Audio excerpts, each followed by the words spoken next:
everybody, welcome back to another Scrambler Disc Golf video. Today, I'm going to be seeing how far I can throw and trying to give you some helpful tips. I'd say the most helpful tip that I can give you straight off the bat is finding the right disc for you and your arm speed and for the way that you naturally release the disc. So for me, I throw on, like whenever I'm trying to really throw hard, I throw on a natural Hyzer. So like a Wraith is really good for that, so I can get that flip up and ride out to flat for a long time. Like destroyers, I don't throw as well. They're just a little beefier for the way I release it. So really try to find a disc, try a lot of stuff to see, what disc comes out of your hand good. If you throw like on a natural Annie line, try something a little beefier. If you throw on a Hyzer, try Wraith or something that flips up. And then, if you throw really flat, you have tons of options. So that's the main thing I can say right off the bat that you need to do. So this next tip is it's more about throwing. So whenever you go, you're amped up to throw a disc far, it's a far hole or wide open fairway or something. It's really important to be just loose and flowy when you throw. A lot of people, me included, when I first started, I was like, come on, let's use my big muscles and let's just like crank on the disc. It just, for whatever reason, whenever you try to muscle up, if you will, you just choke the disc, you get slower. Really all you want to do is be fast, free flowy, just whip the disc in there, have like a loose spaghetti arm kind of, and just be fast. Just try to think of being fast, not strong. Just really think about getting that whip and being fast. And like as you're releasing the disc, obviously in my experience, if you want the most distance, then you're going to want something to Hyzer flip. Release it on a Hyzer and have it ride out. Well, that's how I get the most success out of my flights. So I'll throw one real quick. I don't know if you can see it on camera, but there's like a birdhouse out there at 400 feet. So let's see if I can just get one out there and kind of tell y'all about it.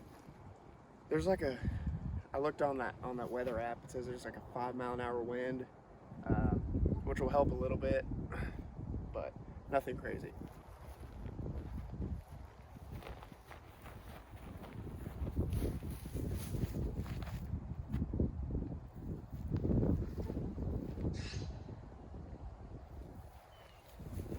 Yeah, so I poked that one right at the birdhouse, about 400 feet. I threw that one pretty flat and still got a good flight out of it. So for this, I'm gonna grab a destroyer here. I don't throw these well, keep that in mind. But I'm gonna try to muscle this one up. I'm gonna try to get big and strong and see how this one flies. And this is how a lot of people throw. Beginners mostly that try to throw far. So I'm gonna try to muscle this one up. This could go anywhere.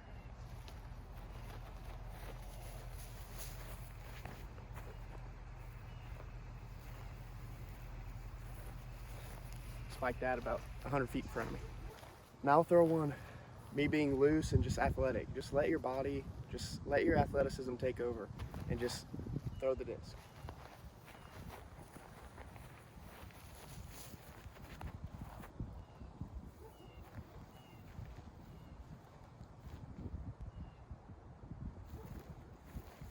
I threw it well, I released it a bit early, but once you have like the athleticism and you just being loose and spaghetti-like, it's really important. I know some people teach other things, but in my personal experience, the best way to get a lot of speed is you got to get in that power pocket. You got to get in there. If you have like a straight arm, it's just very hard to get a lot of speed coming through.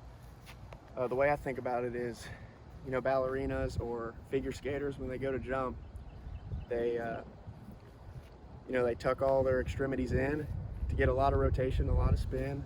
You never see a ballerina like jump to do a spin with their arms and their legs straight out. They just won't spin as good and they won't get a lot of rotation. So really try to get in there close and pull the disc in across your chest. Don't come across you know, like that. So I'm gonna really focus on trying to get it in. I still struggle with this. It's a really weird feeling. It doesn't feel natural, but it feels fast if you do it right.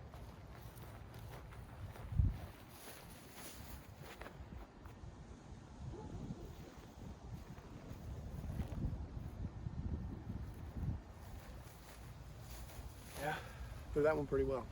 The reach back is something I really struggle with. I can feel myself rounding, which means you're not reaching straight back like this. You may have a straight arm in your reach back, but you're reaching across your body. So it messes up your timing and messes up a lot of things in your throw.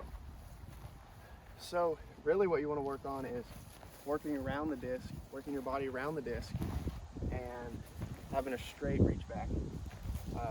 I know I do this. I hold on with two hands and I reach back across my body, which is called rounding. You don't want to do that. It just can mess up a lot of things in your throw. So, but focus on getting a big reach back first and foremost. A lot of beginners don't turn their head or anything. They just kind of go like this.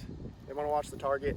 But if you really want to rip a disc far and hard, then you're going to have to turn away from your target at least a little bit. I mean, you don't have to fully turn your head like this. If your target's over there, I mean, you can turn it however you can get your shoulders square away from your target. So, you know, I mean, if your shoulders are square here and you have the neck flexibility to keep your head somewhat straight, then do it. So I'm going to focus on getting that good reach back. This is something I really struggle with, so it may not be pretty.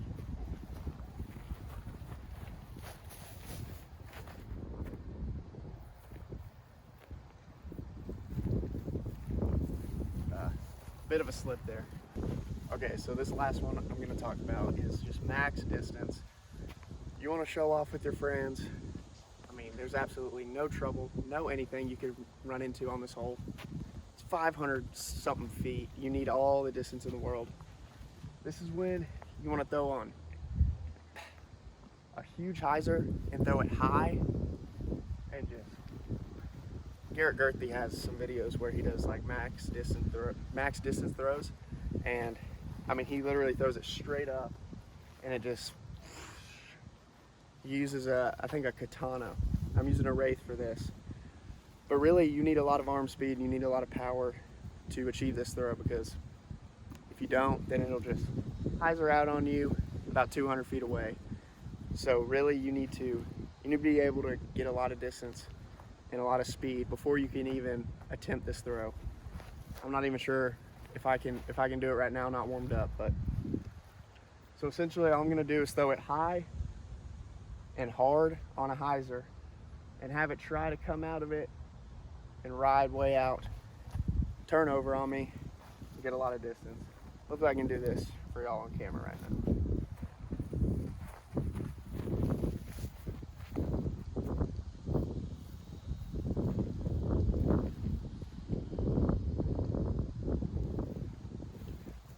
Not exactly what I was trying to do, but I got a lot of distance out of it. So I guess one last thing I could do, I have this Halo Wraith that is for sure the most overstable thing in my bag right now, distance driver wise. So I'll try to throw it on an Annie. Like I said earlier, my natural throw is a Hyzer. So I'm gonna try to throw this on an Hyzer and have it ride out and come back. This is good for people that don't have necessarily a ton of arm speed, that want a lot of distance out of their distance drivers. So you can just throw it on a flex line, throw it on an Annie, have it ride out, and just have the disc, the overstableness of the disc, carry you back to the ground. So yeah, I'm gonna try to throw this on an Annie. This is usually overstable, so we'll see how this goes. See if I can get some distance out of it. I'll throw it reasonably high on an Hyzer.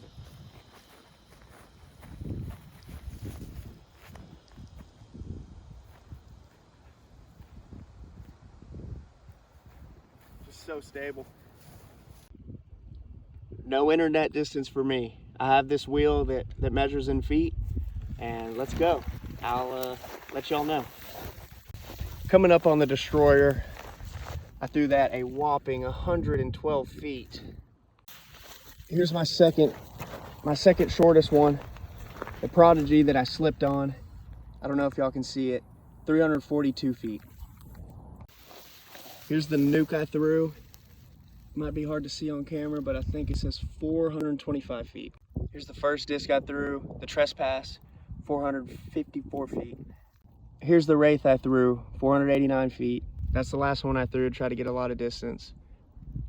Well, not the last one, the second to last one I threw. So I forgot I threw this king. So I'm just gonna measure from the disc to where I threw from. Here we are, approaching to where I threw from. Probably around, 420 feet or so. So that's gonna wrap up today's video on how to get more distance out of your distance drivers. So one thing I want to say that I didn't say in the video is, if you're a beginner, a lot of disc golfers are going to tell you to only throw putters or mid-ranges, or like a leopard, a slow fairway driver. I don't know if I necessarily agree with that 100%. I think it's important, even when you're a beginner, you're a few months into the sport. I think it's important for you to pick up a distance driver. It doesn't have to be a destroyer or a Wraith or anything that extreme, but pick up, a beast or a neutral flying undertaker, something like that, just to get the feel of it and just learn how to work the disc. I think it's important, because if you spend 6 months throwing only putters, the sport's not going to be that fun for you. I would imagine. When I was learning to play, I didn't only throw putters. I threw distance drivers as well. I think it's important to learn every disc as you learn your arm. So, with that being said, guys, thanks everybody for watching. Hope you learned something today, and hopefully you can take this out on the course and impress all your buddies. Thanks for watching, guys.